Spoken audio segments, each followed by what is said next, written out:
Hey, all you flicking fanatics, Sean Wingblade's back again. We're about to hop into episode 5 of the Sandman, entitled 24/7. We're gonna catch back up with Dr. Destiny and aka John D. I believe he is heading to a diner, if we remember the comics correctly. I should start saying the Audible. I didn't read the comics, but I listened to the Audible, which is an adaptation of the comics. I need to just get my verbiage straight. But you get where we're going. I believe we left off, and Mr. Sandman himself, Morpheus, is on the ground of that storage container, knocked out, and John D has gotten a hold of his ruby, the ruby that he changed. He essentially turned it into a weapon. So I can't wait to hop into episode 5 and see. I've heard a lot about how the adaptation went and what people thought of it, and some people said like it was a lot, like it was too much to watch or something. So I'm actually really excited to dive in and watch it. So let's hop into it. 3, 2, 1.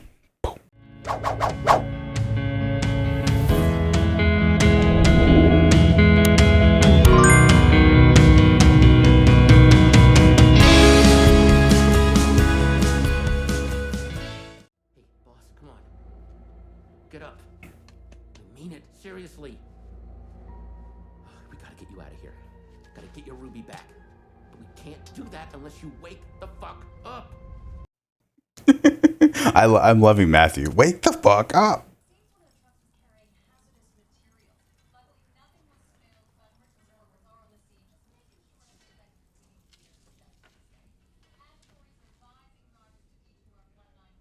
Such a like stereotypical like empty diner. You get one person in there eating. And what are you dreaming about? New house? New job? A new world. A more honest one.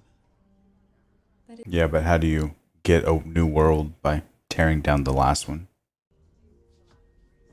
I feel like so many antagonists and villains in history, they feel like they're doing the right thing by banking things better. But to do that, they always plan to destroy, the old, what was old.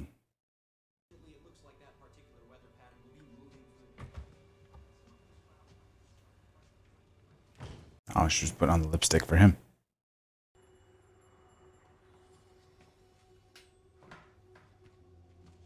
Wonder if there's history there or if there's like long. She likes him, obviously.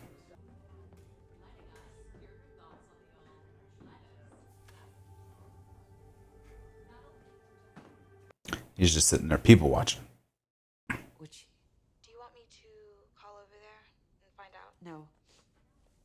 I should at least pretend to be a grown-up and call her myself. Okay, then. Rose is a character we're going to see a little bit more of later on. Do you have any man in town? I think some people are just afraid to be happy, you know? We're running low on mushrooms. I'll make a note. He's either dumb or just doesn't want anything to do with her. I'm Mark, by the way.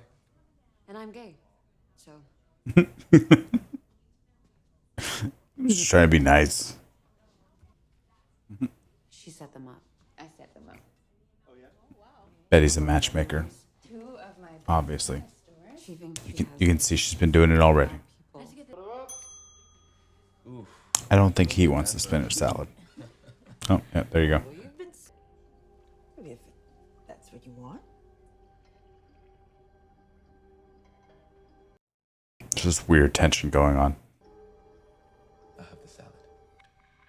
I admire your discipline. Oh, get the double decker. Come on, bro. Salads on...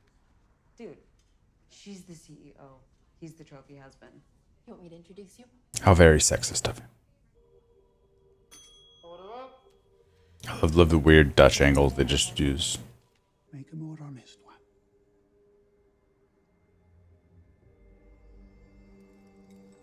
Starting already. The angles and the zoom in, the slow zoom. I should do it. Slow zoom right here.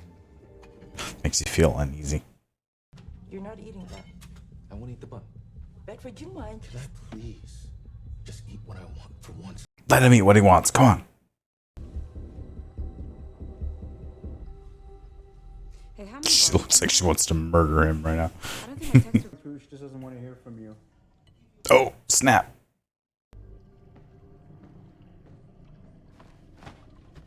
keeping everyone there.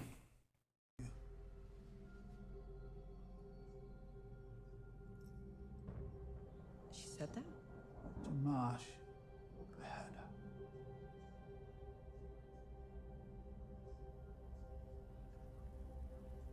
Did he hear her, or is now he's stirring the pot? Didn't it?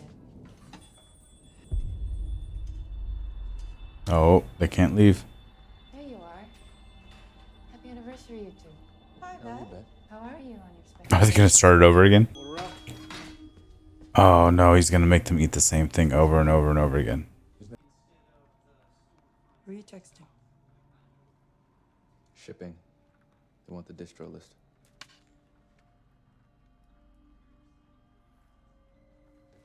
Give me that. Here we are. Spinach salad and one. Is he actually texting shipping? You mean with you? Mm-hmm. Kate? Beth speaks very highly of you. Very highly of you. I met him 10 minutes ago, and oh hey, here's a guy who has an interview with you today. You could come to mine. Very forward. Everyone's saying what they mean. I want to. Tell the truth, Marsh. I'm not interested in you either. What? And then after dinner, when you fall asleep in front of the TV, I like to go upstairs to your son's room. Oh, I don't like fucking him. I didn't see that coming. Yeah, sometimes I let him fuck me. Can I eat it in here? Sure.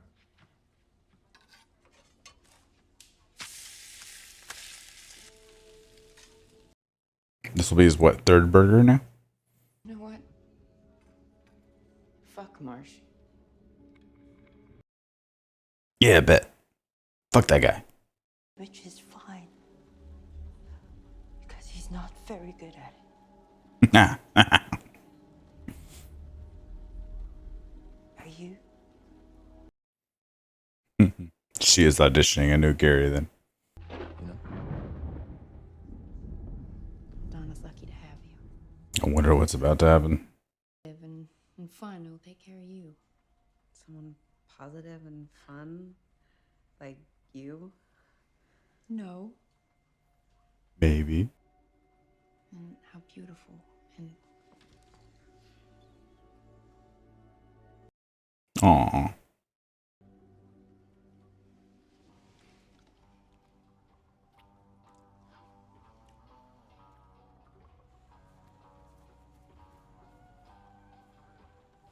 Is that what the Ruby is doing? Just basically boiling it down that everyone at our nature were sexual creatures.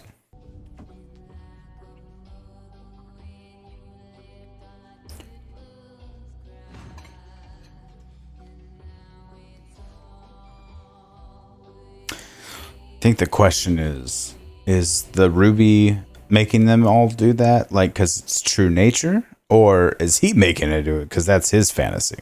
I think that's the question.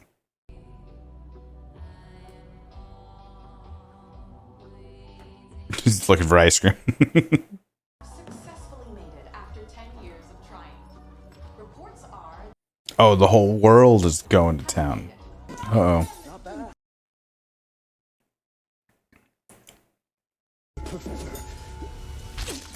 Oh, snap. I didn't want to kill anyone. Yes, you did. Or you wouldn't have done it. I mean, in fairness, he wanted to defend himself. Now, what is he making them The do? lies we've told ourselves. No.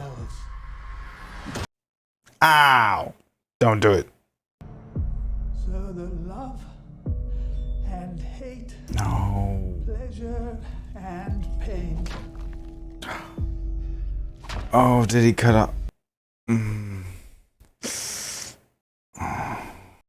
Hurt hands.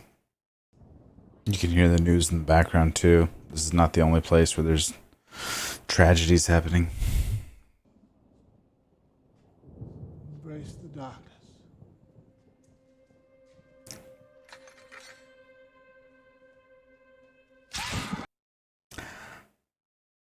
Not literally close the eyes.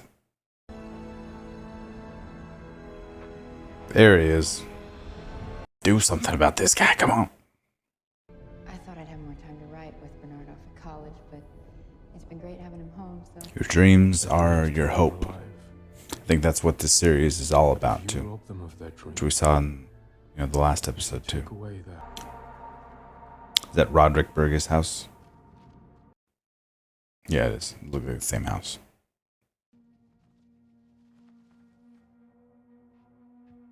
He's chasing after his own mom. Welcome home. Don't make it weird, John. Go to sleep, Johnny. Oh, she's trying to kill him? Now he's back into Dream's castle. In the dreaming? Is that what he calls it? That's that the realm is called, the dreaming. It's my birthright.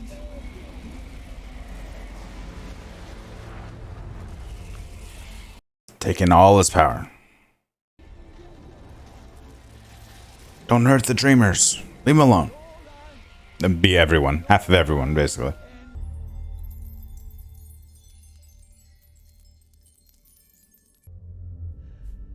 I killed him. I won. I don't know if it's something you should be proud of, John. Thank you, John. Or did he? I'd forgotten just how much of myself I had placed in the jewel. Are you going to kill me? I could. Squeeze him. Well, John. I mean, he's not wrong. It isn't his fault that the ruby came to him as a child. And the power of that thing, is not meant for humans. It can easily corrupt a child, and then nature versus nurture takes over. And the way you grow.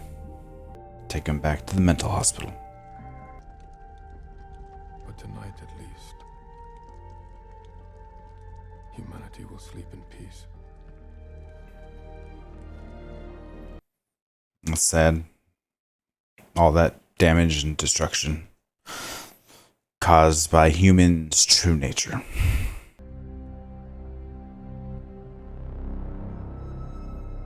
I'm watching you. Oh. Brother.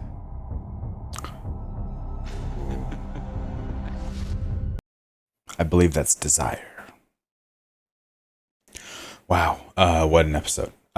There was so much stress and uneasiness from obviously the content of like what was happening in the storyline and stuff like that, but also from the filmmaking standpoint with like the camera angles, the weird Dutch angles were turning, and there was this slow zoom on people's eyeballs, like because if you ever look at someone, I think it's like human nature, just to, like you never want to just like stare into someone's eyes for like too long or something. That kind of makes you like uneasy a little bit.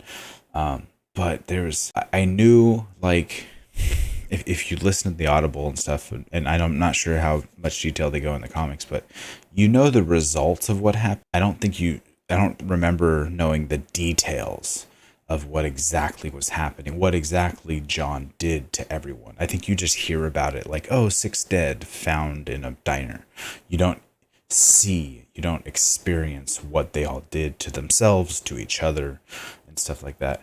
And it was so unnerving to think about, like the reality too. If everyone in the world stopped lying, if they stopped pretending, if they stopped putting on a front, if you stopped telling, oh yeah, you look great in that, or oh no worries, I don't care that you ran over my toe, like any little white lie you say to like make someone else feel better, like what would happen if we all just stopped doing that? What kind of anger would there be? What kind of backlash would you have in general, or would other people have against you, type of thing? It makes you wonder about yourself and about how you live your life. And that there was a lot to digest in that episode, for sure. But yeah, that was, I hope other people liked it too. If you enjoyed this, please comment on the video, like the video, share it, etc. Do all the YouTube things, it. But if you're here by now, you know what you're doing. See you on the next one, episode 6, The Sound of Her Wings. See you then.